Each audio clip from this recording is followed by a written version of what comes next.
अस्सलाम dear students, आज हम स्टार्ट करेंगे exercise 2.5 class first year maths Kantap publisher book से। एक्सरसाइज 2.5 का पहला क्वेश्चन है, scale a point 3,5 in an image by a factor of 2 using a matrix. हमने मैट्रिक्स को यूज़ करते हुए एक पॉइंट को फैक्टर 2 से इंक्रीज़ करना है। अब देखिए, सबसे पहले हम थोड़ी सी अंडरस्टैंडिंग लेंगे कि अगर मेरे पास एक पॉइंट है 3,5, तो फैक्टर 2 का क्या मतलब है कि मैं 2 को उसके एक्स कोऑर्डिनेट और वाई कोऑर्डिनेट दोनों से मल्टीप्लाई करवाऊंगी।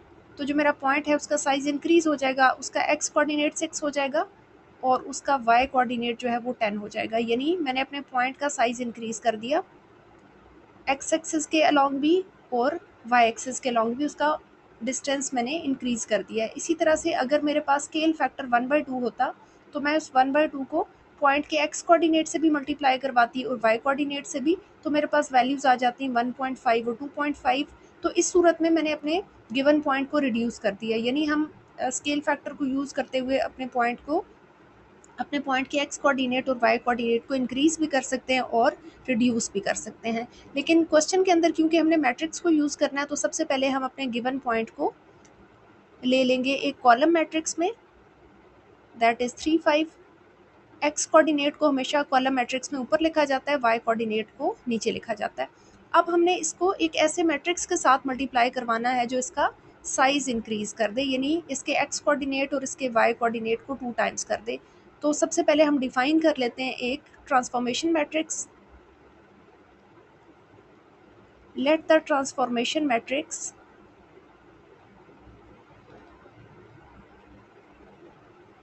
बी,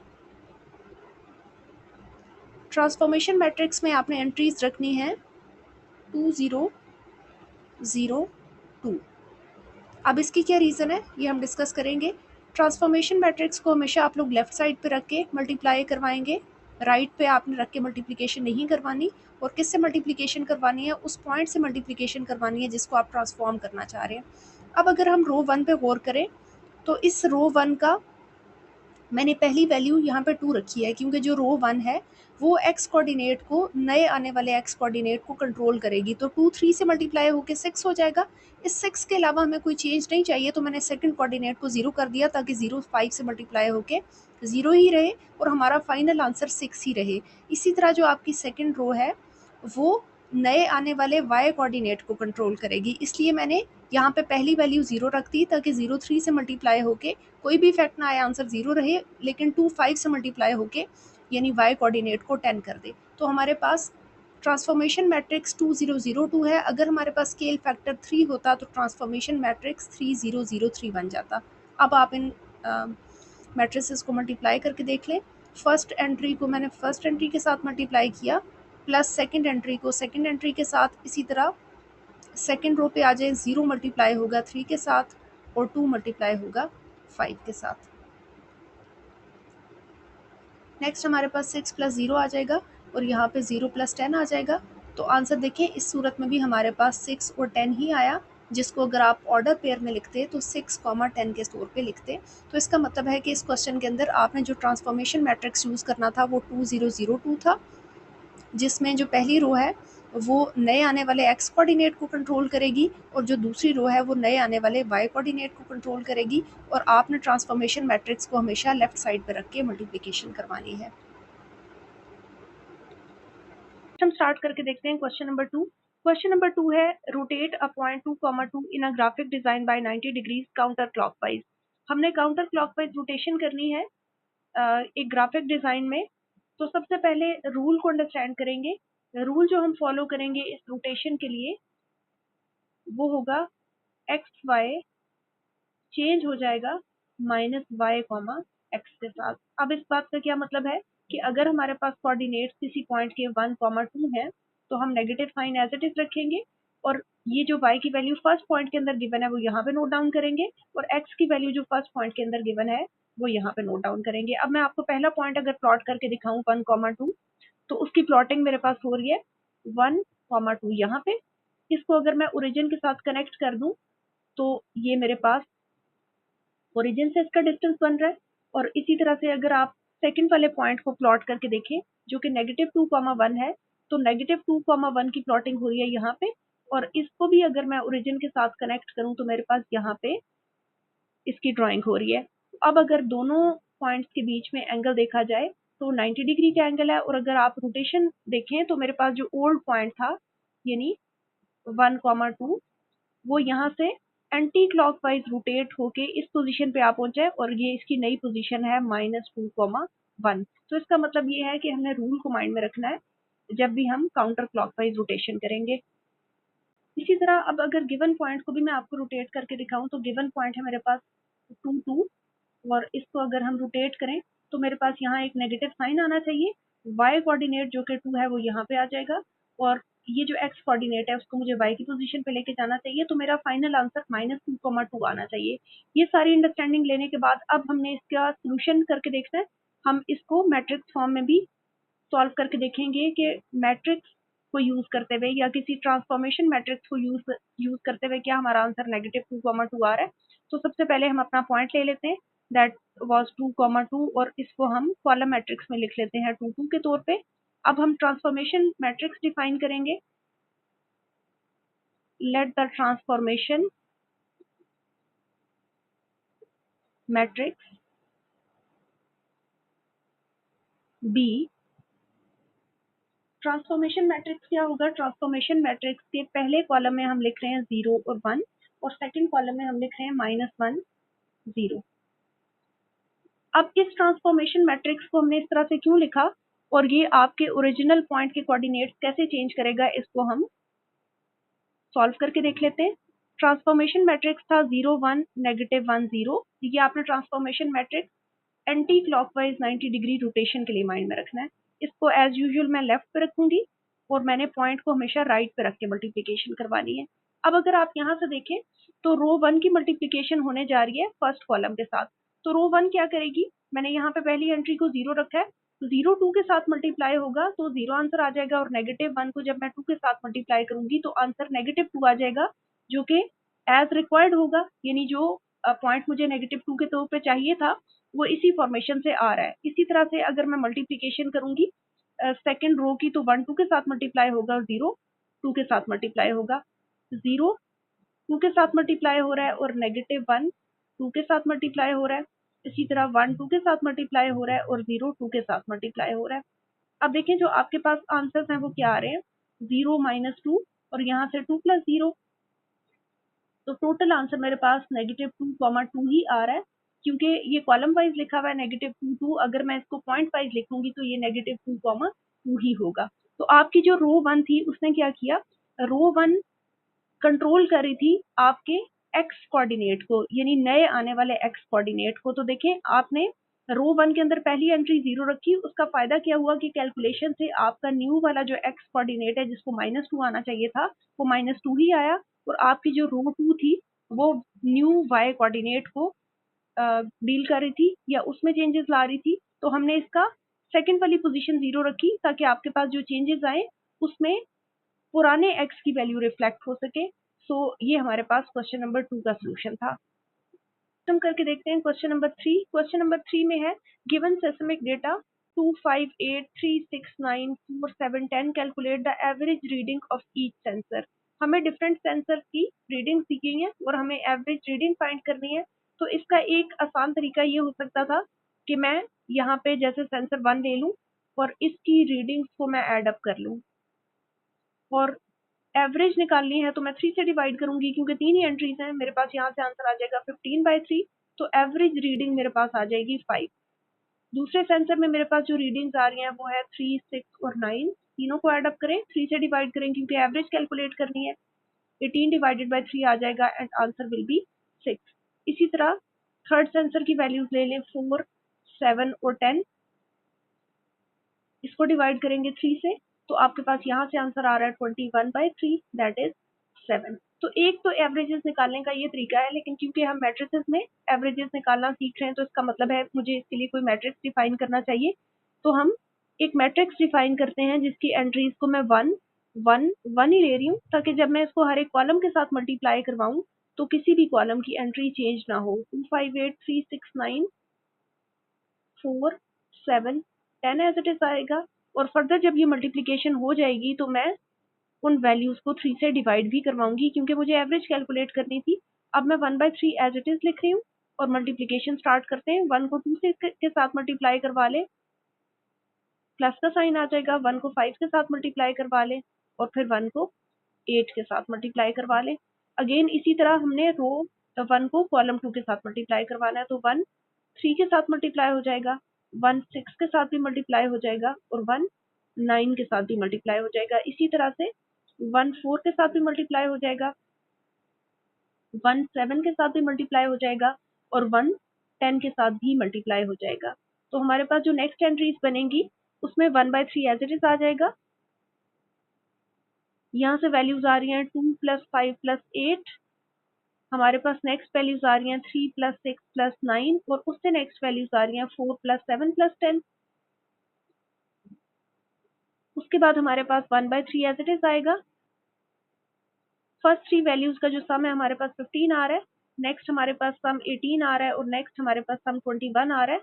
और अब आप हर एक वैल्यू को 3 से डिवाइड करवाएंगे तो 15/3, 18/3, यहाँ से 21/3। तो जो एवरेज रीडिंग्स हैं वो हमारे पास आ जाएंगी फर्स्ट सेंसर में 5, सेकंड सेंसर में 6 और थर्ड सेंसर में 7। नेक्स्ट हम स्टार्ट करेंगे क्वेश्चन नंबर 7। क्वेश्चन नंबर 7 है reflect a point 5,7 across x axis using a matrix. तो सबसे पहले हम इस पॉइंट को प्लॉट करके देख लेते हैं और इसका आंसर देखेंगे कि रिफ्लेक्शन के बाद इसका आंसर क्या आता है।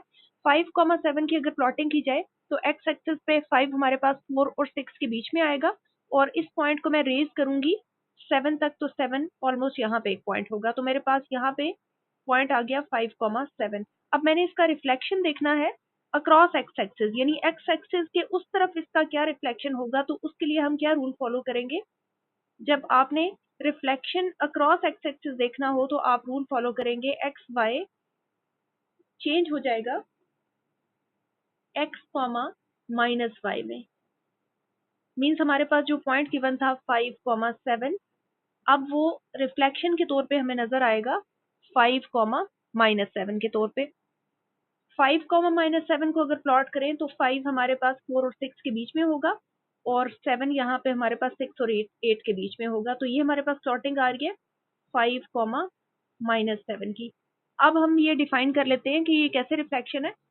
देखें, आपके पास एक्स एक्सिस एक मिरर के तौर पे काम कर रहा है और 5,7 जो पॉइंट है वो इस मिरर के दूसरी तरफ है। अब इसी मिरर के अक्रॉस जब आप देखेंगे तो उतने ही डिस्टेंस पे आपको 5,-7 भी नजर आ रहा है, बस उसका y कोऑर्डिनेट नेगेटिव इसलिए हो गया है क्योंकि हमने y की नेगेटिव साइड इस्तेमाल की है। तो आप रूल को ध्यान में रखेंगे कि जब भी आपने अक्रॉस एक्स एक्सिस किसी भी पॉइंट को रिफ्लेक्ट करना हो तो रूल जो फॉलो होगा वो होगा x y will be converted into x comma minus y. अब हम इसको मैट्रिसेस के अकॉर्डिंग सॉल्व करके देख लेते हैं। तो सबसे पहले हम अपने पॉइंट को जो कि 5,7 था उसको एक कॉलम मैट्रिक्स की फॉर्म में लिखेंगे, दैट इज 5 7। इसके बाद हम एक ट्रांसफॉर्मेशन मैट्रिक्स डिफाइन करेंगे। So let the transformation matrix B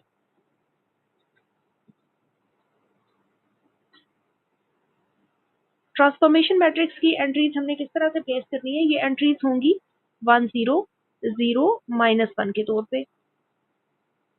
transformation matrix को जैसे मैंने आपको पहले 2 क्वेश्चंस में कहा था कि हम हमेशा लेफ्ट हैंड साइड पे रखते हैं और जिस पॉइंट को हमने रिफ्लेक्ट करना है उसको राइट हैंड साइड पे रख के मल्टीप्लिकेशन करते हैं। अब हमारे पास क्या होगा कि क्योंकि हमें रूल से आइडिया हो गया कि आपका एक्स कोऑर्डिनेट तो चेंज नहीं होगा, इसलिए मैंने यहाँ पे पहली एंट्री 1 रखी ताकि 1 जब 5 के साथ मल्टीप्लाई हो तो 5 चेंज ना हो, 5 एज इट इज रहे। और नेक्स्ट मैंने 0 को 7 के साथ इसलिए मल्टीप्लाई किया क्योंकि जो नेक्स्ट आंसर है उसको 5 के अंदर ऐड होना था, तो 5 आपकी एंट्री एज इट इज रहेगी।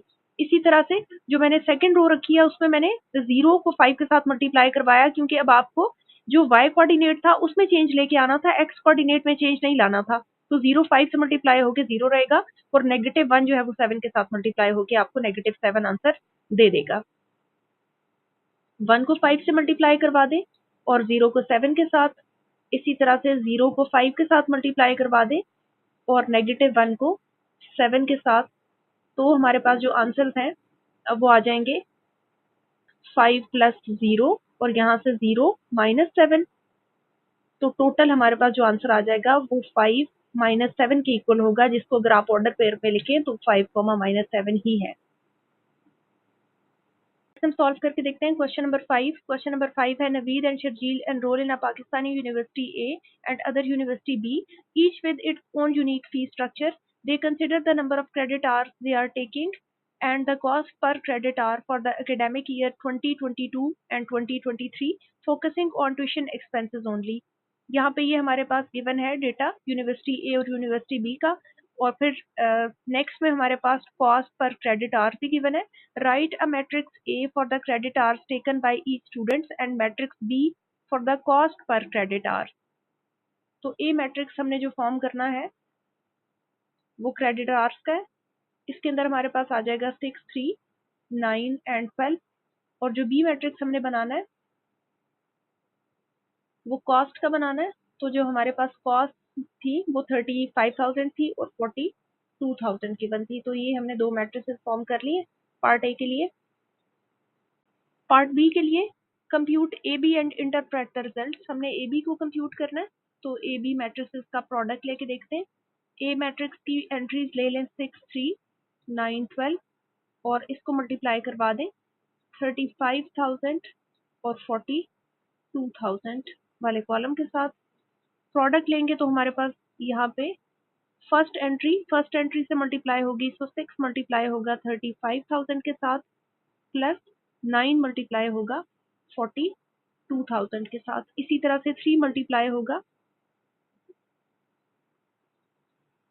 35,000 के साथ और 12 मल्टीप्लाई होगा 42,000 के साथ। नेक्स्ट हमारे पास यहाँ से सिंप्लीफिकेशन के बाद जो आंसर आएगा वो होगा 21,0,0,0,0 प्लस 9 को जब 42,000 के साथ मल्टीप्लाई करवाएंगे तो 3,7,8,0,0,0। 3 को 35,000 के साथ मल्टीप्लाई करवा लें तो आपके पास आंसर आएगा 105,000 और नेक्स्ट एंट्री 12 इंटू 42,000 बनेगी 5,04,000। नेक्स्ट इन वैल्यूज का सम कर लेते हैं। हमारे पास 5,88,000 आएगा और नेक्स्ट सम हमारे पास आ रहा है 6,09,000। नेक्स्ट हमने रिजल्ट्स को इंटरप्रेट करना था, तो इसके लिए हम स्टेटमेंट दे सकते हैं नवीद टोटल ट्यूशन फी 5,88,000। इसी तरह से Sharjeel total tuition fee 6,09,000। So Sharjeel has to pay, दोनों वैल्यूज का अगर डिफरेंस देखें तो 21,000 आ रहा है, 21,000 more than Naveed.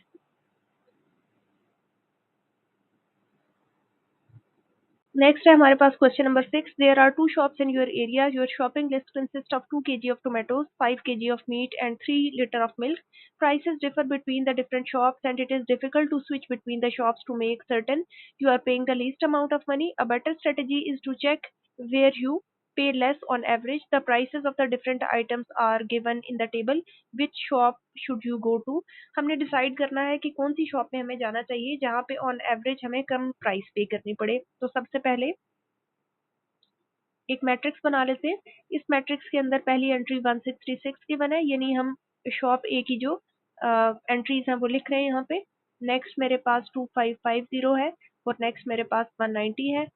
Then shop B में मेरे पास जो प्राइसेस हैं वो 158 है, 2600 है और 220 है। अब क्योंकि हमें जो शॉपिंग करनी है उसमें 2 kg ऑफ टोमेटो है, 5 kg ऑफ मीट है और 3 लीटर ऑफ मिल्क है।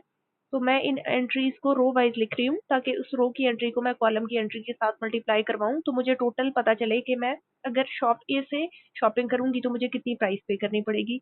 तो यहाँ पे हम वैल्यूज लिख रहे हैं 2, 5 एंड 3। अब हम मल्टीप्लीकेशन स्टार्ट करवाते हैं। 2 मल्टीप्लाई हो जाएगा 166 के साथ, 5 मल्टीप्लाई हो जाएगा 2550 के साथ और 3 मल्टीप्लाई हो जाएगा 190 के साथ। इसी तरह से 2 मल्टीप्लाई हो जाएगा 158 के साथ, 5 मल्टीप्लाई हो जाएगा 2600 के साथ और 3 मल्टीप्लाई हो जाएगा 220 के साथ। इन वैल्यूज को थोड़ा और सिंप्लीफाई करते हैं। 2 को 166 के साथ मल्टीप्लाई करवाएं तो आपके पास 332 आ जाएगा। 5 को 2550 से मल्टीप्लाई करवाएं तो 12750 आ जाएगा और 3 को 190 के साथ मल्टीप्लाई करवा दें तो आपके पास आंसर आ रहा है 570 के तौर पे। हम बीच में थोड़ा सा गैप रखेंगे। 2 को 158 से मल्टीप्लाई करवाएंगे 316 आ जाएगा। 5 को 2600 से मल्टीप्लाई करवाएंगे 13000 आ जाएगा और 3 को 220 से मल्टीप्लाई करवाएंगे तो 660 आ जाएगा। नेक्स्ट वैल्यूज को एड अप कर लेते हैं। हमारे पास जो पहला सम आ रहा है वो 13652 आ रहा है और नेक्स्ट हमारे पास जो सम आ रहा है वो है 13976। तो इस कंपैरिजन से हमें ये आइडिया हुआ कि हमारे पास जो शॉप ए से अगर हम शॉपिंग करेंगे तो उसकी जो टोटल कॉस्ट आ रही है वो कम आ रही है as compare to shop B. So shop A is the better choice.